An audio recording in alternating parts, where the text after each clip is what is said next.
Kemudian sifat yang kedua yang disebutkan dalam ayat yang mulia ini adalah al-amalus saleh, yaitu amal yang soleh. Nah, apa yang dimaksud dengan amal soleh itu? Maka di sini ada keterangan dari Al-Fudail Ibnu Iyad rahimahullahu ta'ala.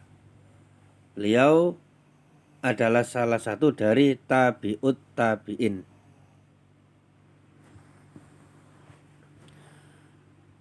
Beliau menjelaskan, innal amala la yuqbalu illa idza kana khalison sawaban.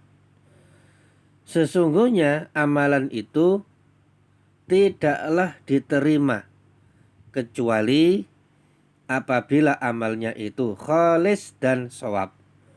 Khalis murni, ikhlas karena Allah Subhanahu wa ta'ala, dan shawab yaitu tepat, amalannya benar. Adapun khalis atau ikhlas, ayyakuna liwajhillahi ta'ala, yaitu ibadah tersebut dilaksanakan karena taat kepada Allah Subhanahu wa ta'ala, karena cinta kepada Allah, karena mengharapkan pahala dari Allah Subhanahu wa ta'ala, dan karena takut kepada Allah Subhanahu wa ta'ala. Itu yang dimaksud dengan ikhlas, mengharapkan wajah Allah.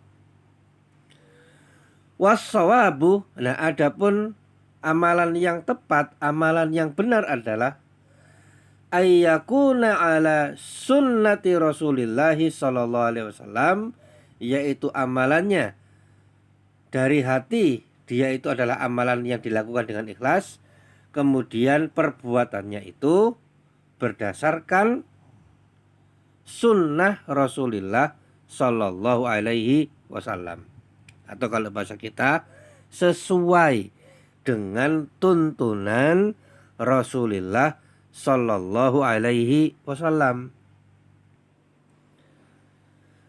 Nah, apabila suatu amalan itu memiliki dua unsur ini, yang pertama dilakukan dengan ikhlas, dan yang kedua menepati sunnah ajaran Rasulullah sallallahu alaihi wasallam, maka itulah yang disebut dengan amal soleh.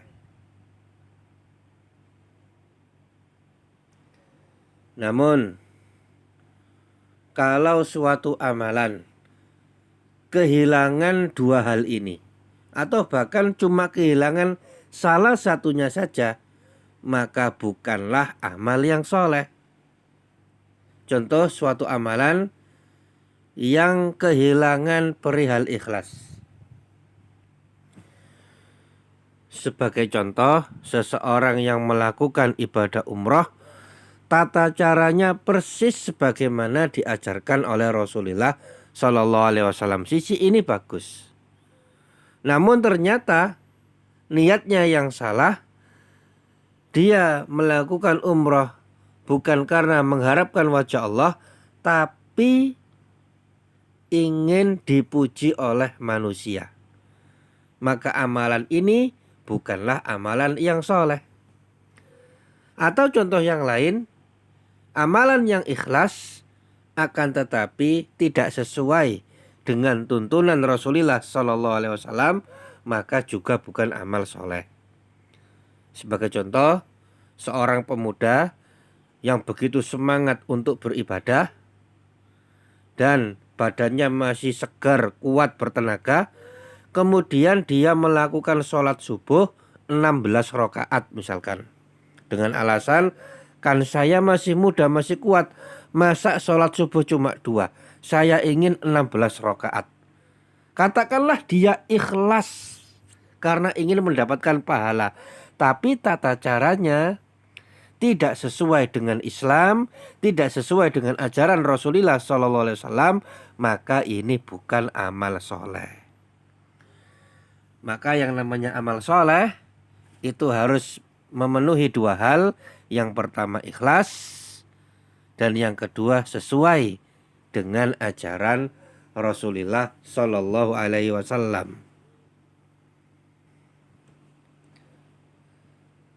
Semoga Allah Subhanahu wa Ta'ala memberikan kemudahan dan pertolongan kepada kita untuk beramal dengan amalan yang saleh, ya, yang ikhlas dan sesuai dengan tuntunan Nabi-Nya Shallallahu Alaihi Wasallam.